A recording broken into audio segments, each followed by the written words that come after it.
복음을 전하는 일을 자신의 최대의 소명으로 삼고 이 복음을 전하기 위해서 때로는 맞기도 하고 옥에 갇히기도 하고 굶기도 하고 온갖 어려움을 당하는 그러한 가운데서도 오직 그리스도의 복음만이 소망을 줄 수 있는 그러한 것이기에 이 좋은 소식을 전하기 위해서 자신의 모든 것을 다 바쳤습니다.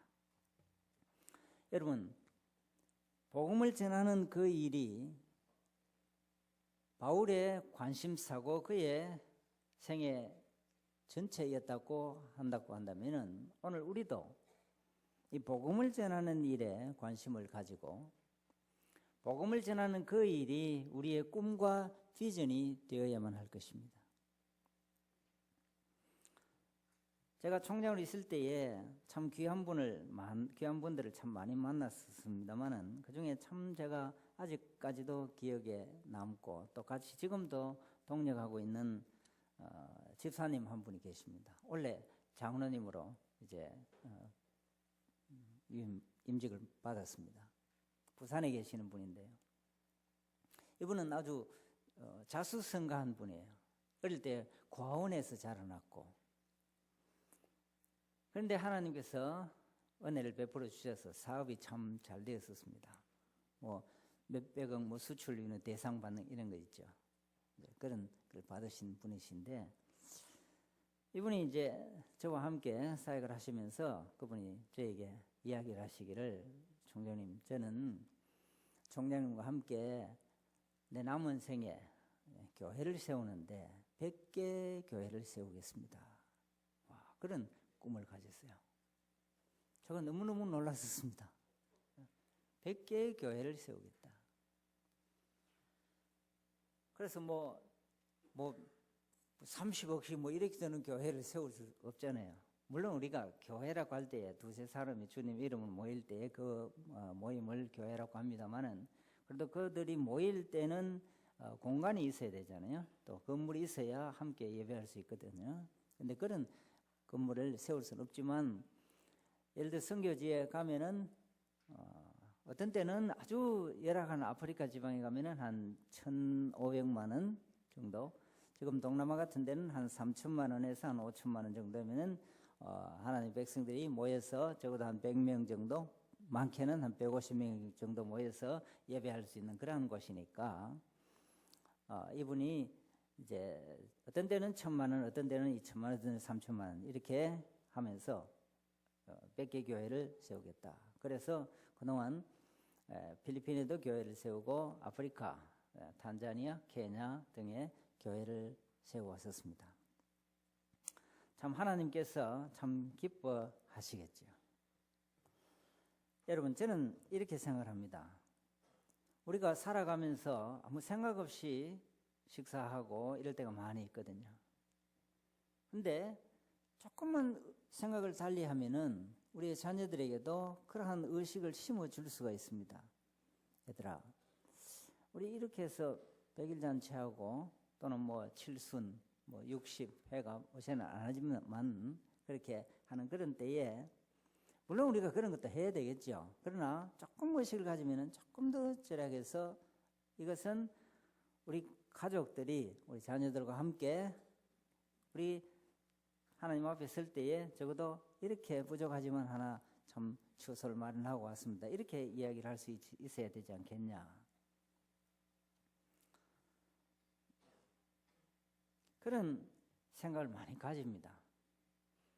여러분, 한 기관이 되지 않으면은 기관이 합쳐서 또 한 가정이 할 수 없으면 가까운 친구들과 함께 또 자녀들과 함께 전생에 걸쳐서 예를 들어서 한 3천만 원 모아서 교회를 하나 세우자. 불가능한 일이 아니라고 생각을 합니다. 자녀들이 그러면은 용돈도 모으고 그 일에 위해서 참 꿈을 실현해 가고 그 이루어져 가는 과정을 하나님께서 기뻐하시는 거예요. 왜? 하나님을 알아가는 과정이고 하나님과 아름다운 교제가 이루어지고 아름다운 이야기를 만들어내는 그러한 과정이기 때문에 그래요. 우리가 안 해도 얼마든지 하나님은 교회를 세우십니다. 왜? 자기 백성들을 구원내시는 그 일을 하나님께서 해가시기 때문에 그래요. 여러분, 선교사님들이 하시는 일 중에 여러 가지 일들이 많습니다. 그러나 가장 중요한 일은요, 학교를 경영하는 일보다도, 신학교를 경영하는 일보다도, 기독교 학교를 경영하는 일보다도 가장 중요한 일은 복음을 전하는 거예요.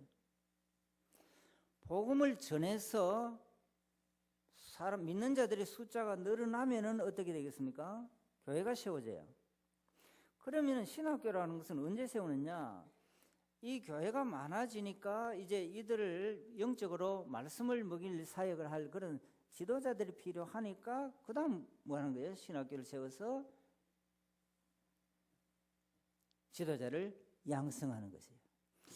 그렇게 하다 보면은 이 자녀들을, 믿음의 자녀들을 어떻게 할 것이냐? 주일 하루만 교육받도록 말씀으로 가르치도록 그렇게 해서는 되지 않지 않냐? 월요일부터 토요일까지도 말씀에 입각하는 그런 교육을 시켜야 되지 않겠냐? 그래서 기독교 학교가 세워지게 되어지는 거예요.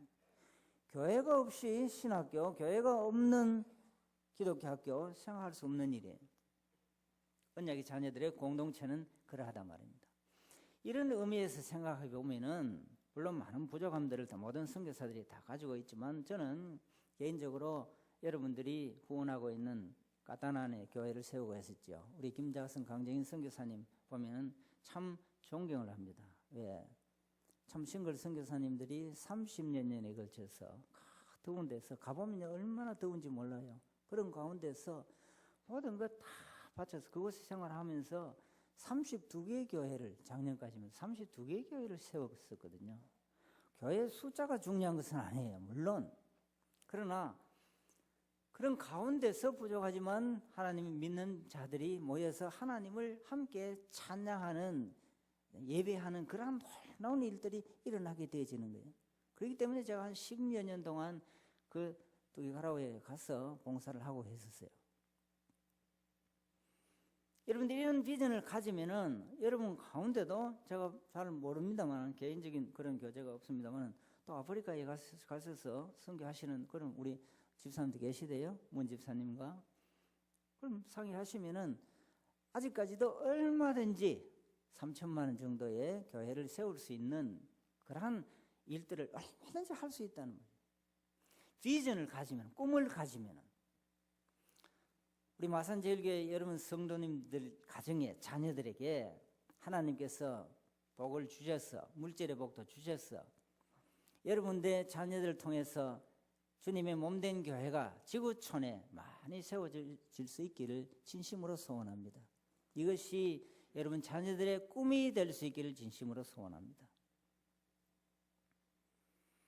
바울은 여기에 관심을 가지고 복음을 전하고 교회를 세웠었습니다. 하나님께서 반드시 함께 하시는 사역입니다. 하나님께서 친히 능력을 베풀어 주시는 겁니다. 그래서 바울은 이 교회를 세우는 일에 온갖 어려움을 당하면서도 교회를 세웠습니다. 그리고 난 뒤에 관심을 그만두는 게 아니에요. 자기가 다른 데로 옮겼다고 해서 관심을 끄는 게 아니에요. 바울은 이 데살로니가 교회 성도들로 하여금 참 복음이 전해지고 잘 믿으려고 하면은 반드시 박해가 주어지는 것인데 그 박해를 잘 견뎌내도록 격려를 합니다. 그리고 주님이 오실 때에 이미 죽은 성도와 살아있는 성도들에게 어떤 일이 일어나느냐 이런 질문에 대해서 답까지 해주는 그런 편지를 쓰고 있는 것입니다. 다시 말해 그 교회에 어떤 관심사들이 있을 때에 그것을 외면하지 아니하고 거기에 대해서 답을 해주고 관심을 가진다는 말은 역시 기도해 준다는 말입니다. 이 편지에서 사도 바울은 또한 자신이 올바른 복음을 전하기 위해서 얼마나 수고하고 애를 썼는지 그리고 이 교인들에게 누를 끼치지 않기 위해서 자신이 밤낮으로 일했다 하는 그런 사실에 대해서 많은 이야기를 하고 있습니다. 여러분 많은 이야기들이 우리에게 있습니다. 개인적으로 할 이야기들도 굉장히 많을 것입니다. 그러나 우리의 이야기, 우리의 많은 이야기들은 어떤 이야기가 되어야 하나님 앞에 아름다운 이야기가 되겠습니까? 나는 이렇게 해서 어려운 가운데서도 복음을 전하고 주님의 교회가 든든히 세워지도록 내가 정말 수고 많이 했다. 여러분, 다른 자랑은 우리가 내놓으면요 듣기 싫어하는 겁니다. 그러나 주님의 영광스러운 그 복음을 위해서 내가 이렇게 수고했다고 이야기하는 그 이야기들은 하나님 앞에 아름다운 제사 찬양으로 바쳐지는 것입니다. 우리 모두에게 이런 아름다운 이야기를 들려줄 수 있는 입술의 열매들이 많기를 진심으로 소원합니다. 그런데 이 바울은 무엇을 또한 알았느냐? 이런 일을 하는 데 있어서도 우리가 아무리 노력을 해도 하나님께서 복 주시지 않으시면은 아무 일도 하지 못한다 하는 사실을 바울이 알았었습니다. 바울은 이 모든 일들을 내가 내 힘으로 감당하려고 해도 잘못하면은 하나님께서 함께 하시지 않으시면은 하나님께서 복 주시지 않으시면은 헛수고 뿐이라는 사실을 잘 알았었습니다. 바울은 아마도 시편 127편에 나오는 이 말씀을 잘 알았을 것입니다. 왜? 신약의 저자들은 구약에 다 능통한 분들이거든요. 구약을 다 꿰뚫고 있는 분들이거든요. 언젠가 지난 몇 주 전에 우리 김명석 목사님께서 오후 설교를 하실 때에 참 아주 귀한 설교를 하시더라고요. 새 것과 옛 것에 대해서 설교를 하시면서 구약에 대해서 신약의 모든 것이 구약을 통해서 구약에서 이루어지는 그러한 것을 이야기를 하면서 이야기하더라고요. 이 바울은 옛 것에 대해서 능통하게 잘 알고 누구보다도 잘 아는 분이었어요. 그러니까 바울이 어떤 말씀을 분명히 알았다고 이야기할 수밖에 없습니까? 시편 127편 나온 대로 여호와께서 집을 세우지 아니하시면 세우는 자의 수고가 헛되고 여호와께서 성을 지키지 아니하시면 파수꾼의 경성함이 허사로다. 너희가 일찍 일어나고 늦게 누우며 수고의 떡을 먹음이 헛되도다. 바울이 혹시 이 말씀을 마음에 다 새긴 것 아니냐, 그렇게 생각할 수밖에 없는 것입니다. 그래서 바울은 인생의 가시와 엉겅퀴를 헤쳐나가는 지름길이 무엇이냐, 인생의 모든 역경과 고난을 헤쳐가는 지름길은 땀 흘리는 이마와 수고하는 손이 아니라 겸손하게 꿇어 엎드리는 기도의 무릎과 기도의 손이라는 사실을 잘 알고 바로 그것을 자신의 사역의 출발점으로 삼았었습니다. 여러분, 교회의 모든 사역의 출발점은 하나님 앞에 엎드리는 기도의 무릎과 기도의 손이 되어야만 합니다. 영국의 복음주의 참 정말 귀한 설교자이신 말틴 로이드 존스 목사님이 이런 지적을 했었습니다. 오늘날 현대 교회가 범하고 있는 오류가 무엇이냐? 그것은 기도로 출발점을 기도로 시작하지 않는다는, 삼지 않는다는 거예요. 다시 말하면은 물론 기도 안 하는 교회가 어디 있겠습니까? 다 기도한다는 거예요. 그러나 로이드 존스 목사님이 지적하는 것은 자기들의 지혜와 자기들의 전략으로 모든 걸 다 만들어 놓고 난 뒤에, 실컷 토의하고 논의하고 다 만들어 놓고 난 뒤에 그 다음 그 위에 뭔가 바르듯이 하나님 이제 우리가 다 만들어 놨으니까, 계획 다 했었으니까 하나님 복을 내려 주시옵소서, 되게 해 주시옵소서, 이렇게 하는 것이 현대 교회가 범하고 있는 오류라고 지적을 했었습니다. 정말 그렇습니다. 여러분, 우리가 예산을 세우기 전에도, 우리가 교회에 어떤 일을 계획하기 전에도 우리가 먼저 세워놓고 하나님 복 주십시오, 이런 뒤바뀐 출발점이 아니라 우리가 그 모든 일 하기 전에 먼저 엎드려서 하나님, 우리가 이 일을 하려고 합니다, 지혜를 주시고 되게 해 주시고 하나님이 기뻐하시는 일들을 하게 해 주십시오. 모든 프로젝트들이, 교회의 프로젝트는 다 그렇게 하고 그 다음 하나님 기도하고, 그러니까 출발과 진행 과정과 마침, 그리고 마침 이후에까지도 기도가 전체를 관통할 수 있어야 된다고 말틴 로이 존스 목사님은 지적하셨습니다. 그렇기 때문에 그의 설교는요, 때로는 2시간씩 설교가 되고, 그의 설교에 예화 하나 없어도 모두가 말씀으로 전해도, 그래서 그 당시 동료들이 저렇게 해서는 교회가 되겠냐, 사람들이 오겠냐, 다 지루해서 떠날 것이다 해도 그 교회는 차고 넘치는 교회였었습니다. 그분의 설교집은 오늘도 이 한국 땅에도 많은 번역이 예? 그래서 출판이 되어서 많은 목회자들이 감동을 받고 도움을 받고 영적 지침서로 삼아가고 있는 것입니다. 바울은 1장 2절의 말씀도 보면은 우리가 너희 모두로 말미암아 항상 하나님께 기도하고 기도할 때에 너희를 기억하면 이렇게 시작해서 5장 25절에 마칠 때에도 형제들아 우리를 위하여 기도하라 이렇게 마치고 있습니다. 무엇입니까? 이 기도는 바울이 보내는 서신의 시작과 마지막을 장식하고 있다는 것입니다. 바울은 이 기도라는 두 벽, 시작과 끝의 이 벽 사이에서만 살아갈 때에 우리 모두가 안전하다고 보았던 것입니다. 바울 사도는 자신의 기도에서 데살로니가 교인들을 생각하고 기억하고 있다고 선언하면서 이 편지를 시작했었습니다. 시작과 끝맺음입니다. 여러분, 우리 송구 영신 예배를 드리면서 여러분들은 카운트다운을 했었습니다. 9, 8, 7, 6, 5 이렇게 됐었어요. 그래서 새해가 되었습니다. 새해가 되었을 때에 우리 모두는 돌아보면서 해피 뉴 이어 이렇게 하지 않았었습니다. 어떻게 시작했습니까? 시온의 영광이 빛나는 아침, 어둡던 이 땅이 밝아오네 찬양으로 시작을 했었습니다. 어떤 상징적인 의미를 가집니까? 물론 우리는 영시라는 그것이 중요한 것이 아니에요. 그러나 항상 우리는 상징적인 의미를 가지고 살아가는 사람들입니다. 해피 뉴 이어 먼저 이야기할 수 있어요. 그러나 시온의 영광이 빛나는 아침이라고 새 시작부터 찬양한 이유가 무엇입니까? 그것은 우리의 가슴에 우리의 삶이 이제는 인간의 말로서 시작하는 그러한 삶이 아니고 찬양으로 시작하는 그러한 삶이 되고 하나님과 대화 먼저 하고 시작하는 삶이 되게 해달라는 그런 소원을 우리가 새해부터 담고 있는 것입니다. 대구의 제일교회라는 아주 역사가 깊은 교회가 있습니다. 물론 통합적 교회입니다.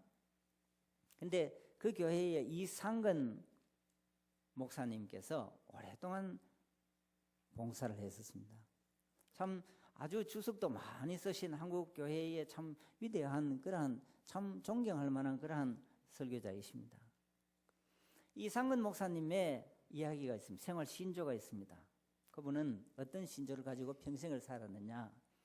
아침에 잠에서 다 깨어나면은 자기 부인과도 먼저 대화하지 않는다는 거예요. 아침에 잠에서 깨어나서 그다음 하나님과 먼저 대화하고 하나님께 기도하고 하나님과 먼저 대화하고 그다음 다른 사람들과 대화하는 그러한 삶을 평생 동안 실천하고 살아갔었습니다. 물론 저는 형식적으로 그렇게 하는 그것이 중요하다 하는 것은 아니에요. 물론 대화를 먼저 할 수도 있고 그렇게 해요. 다른 사람들과. 그러나 적어도 우리의 마음에 우리의 신념, 우리의 가치관은 내가 언제나 하루를 시작하면서도 하나님과 먼저 대화하고 하나님과 교제하고 내가 다른 일을 하겠다. 이런 가치관, 이러한 신념을 하나님께서 기뻐하신다는 거예요. 그래서 우리는 그러한 송구 영신 예배를 드렸었습니다. 기도로 시작하는 것입니다. 여러분, 바울 사도가 자신의 기도에서 어떤 부탁을 하고 있습니까? 자신의 기도에서 데살로니가 교인들을 항상 생각하고 기억하고 있다고 선언하면서 이 편지를 시작했습니다. 여러분, 이것이 바로 목회자의 심정입니다.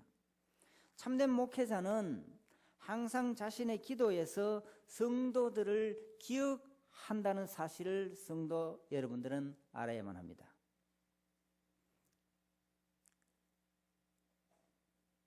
저는 목사들이거든요. 우리 부친이 과수 농사 하시다가 늦게 소명을 받고 그렇게 이제 목사님 되셨는데 이 기도하실 때에 항상 교인들을 위해서 기도를 하시더라고요. 제가 어릴 때부터 이제 아버지 따라서 새벽기도 나가잖아요. 새벽기도 안 나가면 뭐 그냥 항상 주보고 목사들이 안 나오면 되냐. 다 그 소리 진짜 듣기 싫었습니다. 목사들이 하는 이 소리 진짜 듣기 싫었어요. 그러면 잠에서 깨기 싫어갖고 아버지가 목사지면 내가 목사입니까 하고는 반항하기도 했었는데, 특히 엘리제 사장 자녀같이 되지 마라. 그 소리 내가 얼마나 많이 들었는지요. 내가 엘리 본문 갖고 설교를 하기 싫은 사람입니다. 엘리제 아버지도 좀 뚱뚱하셨거든요. 또 아들도 엘리제에서 험리 비너하스, 이름도 뭐 같은 이름 험리 비너하스. 우리도 아들 둘이거든요. 그 말을 너무너무 많이 들어갔고요. 새벽기도 좀 잘나 하면은 다른 권사님들 애들도 나오고 장로님 아들도 나오는데, 나가 엘리제 사장 자녀가 그렇게 하면 돼. 아이고. 옛날 시골에 팥죽을 끓이거든요. 팥죽 끓이면, 지금은 그런 일들이 없습니다. 옛날에는요, 성도들이 사과 농사를 해도 첫 소출은 목사님 댁에 가져오고, 찐살 그런 거 있으면은 맨 먼저 해서 가져오고, 특히 동지 팥죽 이래 하면요, 녹그릇 있어요. 노란 녹그릇에 새알 넣어갖고, 그러면 이제 가져옵니다.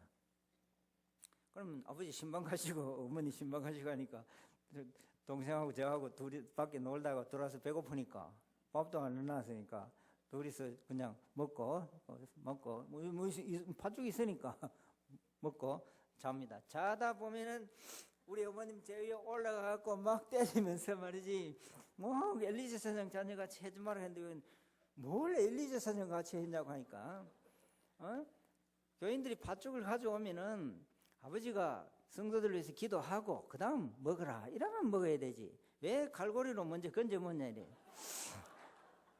여러분, 팥죽은요 갈고리로 건져 먹는 게 아니고 숟가락으로 먹어요. 그런데 왜 갈고리로 건져 먹냐. 와, 진짜 두 손 들 수밖에 없어요. 대기해서요, 새벽기도. 근데 할수록 끌려갖고 나가요. 있으면은 기도하는 소리 들려요. 저는 기도가 빨리 떨어지더라고요. 그때는. 왜냐하면 예수님 이름으로 기도합니다 하면 또 한참 기다려요. 왜 제가 계속 엎드려 있는 거 하면요, 아버지 나가실 때까지 내를 봐야 되거든요. 그래야 저 장남이 늦게까지 기도하구나 이걸 봐야, 보셔야 내가 점수를 좀 딸 수 있으니까. 그래 아버지 좋아하시니까.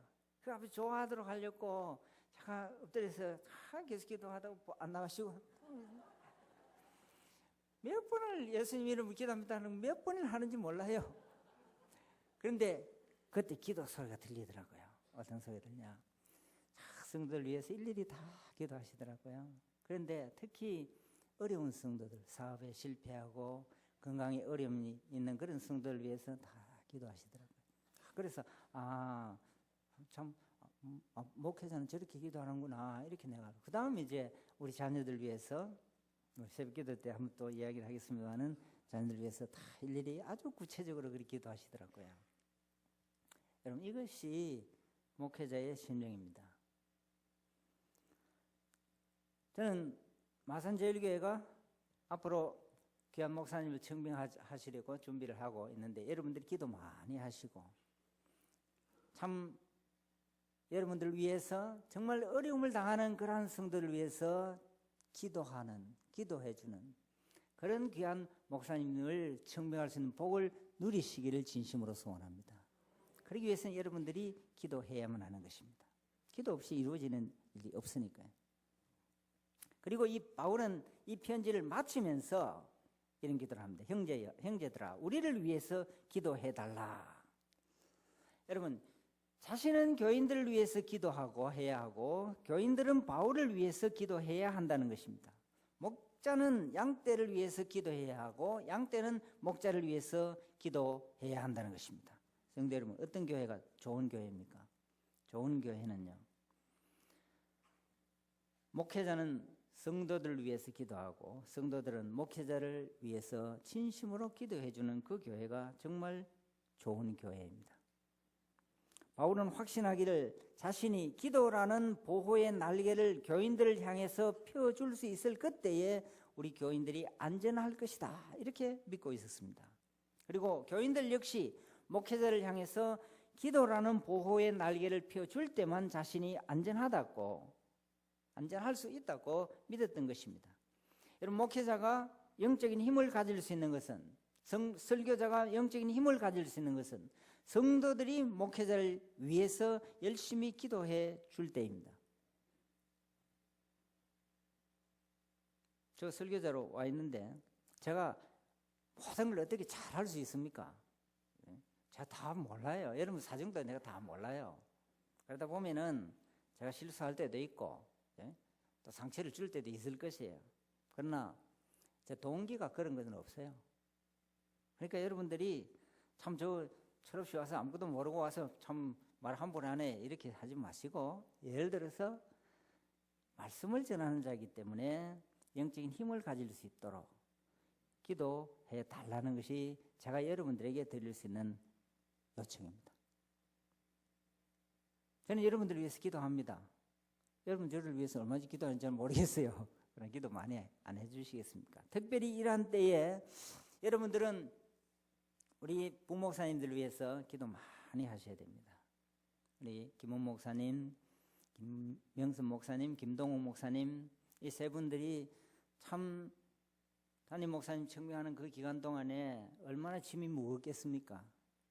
말씀을 준비해야 되죠. 여러 거 보살펴야 되죠. 특별히 이러한 때에 여러분들의 기도가 없으면은 저분들이 어떻게 주님 앞에서 그 사역을 감당해낼 수가 있겠습니까? 용기를 가지고 행복하게 기쁨으로 사역할 수 있도록 목회자를 위한 기도가 여러분들에게 있어야만 할 것입니다. 성도 여러분, 기도하는 사람은 연약한 가운데 강한 사람입니다. 출애굽기 17장 11절에 나오는 말씀을 보면 기도하는 모세와 소수의 손은 아말렉 전 군대보다도 더 강한 힘을 발휘한다는 사실을 바울은 알았었습니다. 여러분, 신앙이라는 것이 무엇입니까? 신앙이라고 하는 것은 전적으로 의지하는 것입니다. 전적으로 맡기는 것이에요. 의탁하는 것이에요. 기도 역시 무엇입니까? 하나님 앞에 전적으로 맡기는 겁니다. 하나님께서 알아서 해 주십시오. 하나님 나 모르겠습니다. 하나님께서 알아서 해 달라는 거예요. 이 도무지 내 힘으로는 이거 할 수 없는데 하나님이 책임져 달라는 거예요. 그러니까요, 정말 순전한 참 처음 믿는 분들은요, 참 순박한 그런 기도 어떻게 하는지 압니까? 바쁘니까 교회 와서 나가면서 하나님 내 지금 바빠서 내가 가야 되는데 하나님 알아서 하이소 하고는 가는 거예요.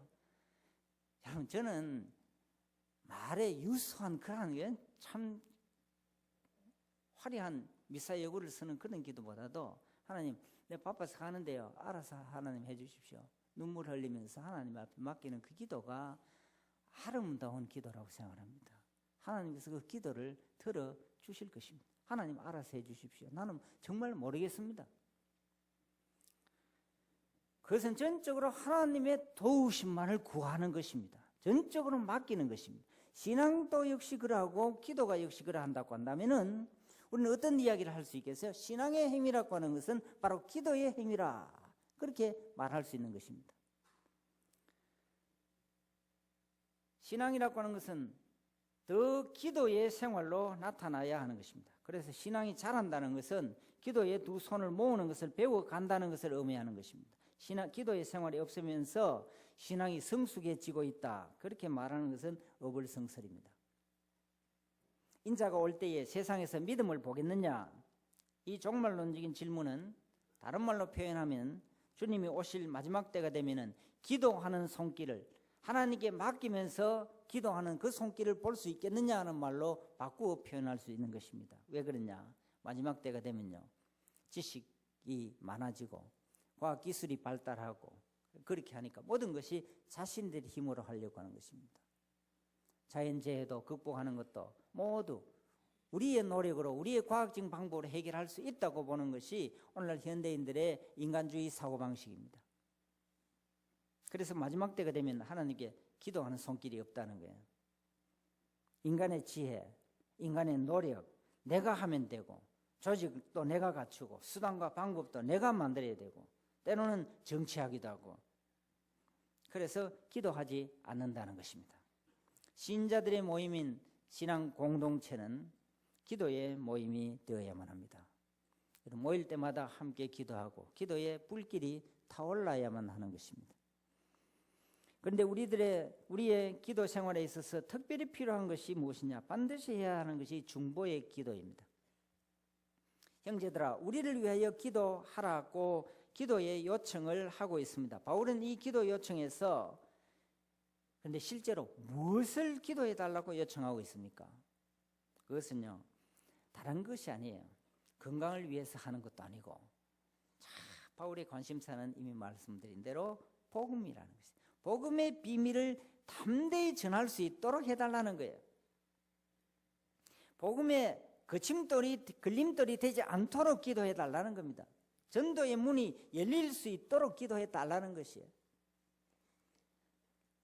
바울은 성령 하나님께 사로잡혀서 사역을 하는 자이지만 그래도 부탁하기를, 혹시라도 내 인간적인 그러한 연약함으로 인해서 내가 복음의 장애물이 될 수도 있으니까, 복음의 걸림돌이 될 수도 있으니까 그렇게 되지 않도록 내가 가는 곳마다 전도의 문이 활짝 열릴 수 있도록 기도해 달라는 것입니다.